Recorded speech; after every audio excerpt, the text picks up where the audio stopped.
Hola a todos y bienvenidos al canal. Hoy vamos a sumergirnos en la nostalgia de 1975 con la reseña de la joya de colección de Grapefruit Records, Lazy Days, The Progressive Pop Sounds de 1975.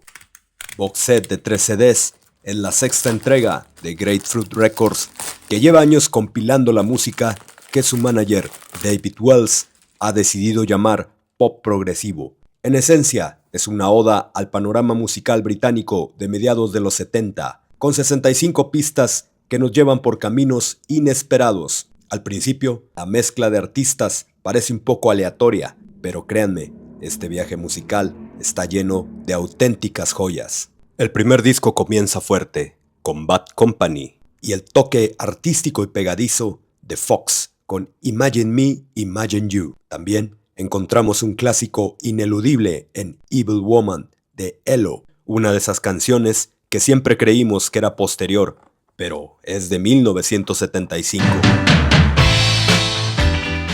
Sin embargo, el verdadero agujero de conejo musical de este disco es Pete Winfield con A Whole Pot of Jelly. La canción es una divertida y extraña comparación entre el sexo y el desayuno.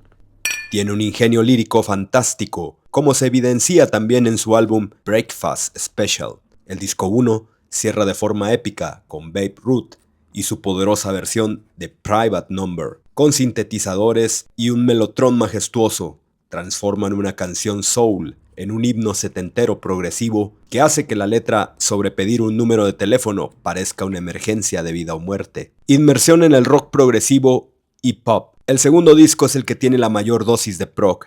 Rock pesado, inicia con el himno de rock Fox on the Run de Sweet, demostrando que era mucho más que solo pop pegadizo. También encontramos a Nazareth con un cover de Tomorrow, el tema My White Bicycle y el rock acelerado de Hawkwind. Con Kings of Speed, la escena Canterbury, el segmento progresivo arranca con la voz de Robert Wyatt en español en el magnífico Frontera de Phil Manzera, lleno de polirritmias. Le sigue Compártelo, Share It de Hatfield and the North. Es increíble que no haya sido un sencillo, pues es accesible comparado con su magnus opus de 20 minutos, Paperas, Mumps.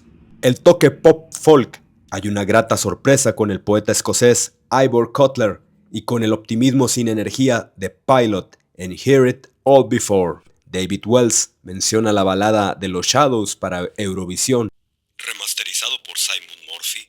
Pero esta otra joya es Ding a Dong, a pesar de que Wells lo llama execrable. Ahora vean nada más los diseños para las portadas. En el primer disco tenemos a Ronnie Lane de los Faces.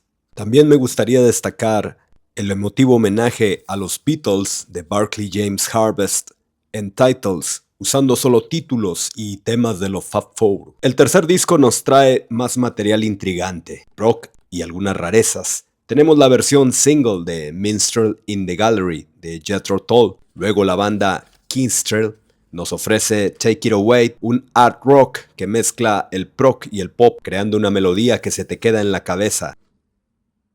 Y R&B, el set también celebra el infravalorado pop rock con bandas como Ace y los fantásticos Dr. Feelgood. Aquí vemos en portada al genial John Entwistle. En el pop sofisticado tenemos a los Kings y Everybody's Star, Stormmaker. Me gusta mucho el remaster de los Kings, me gusta más incluso que el que aparece en The Essential. Y la genialidad vocal y musical de 10cc. En contraste, la compilación incluye temas con una lírica menos sutil como Trust in Dick de los Winkies o la sorprendentemente alegre La Mansión del Amor, Son of Gun, una canción sobre un burdel.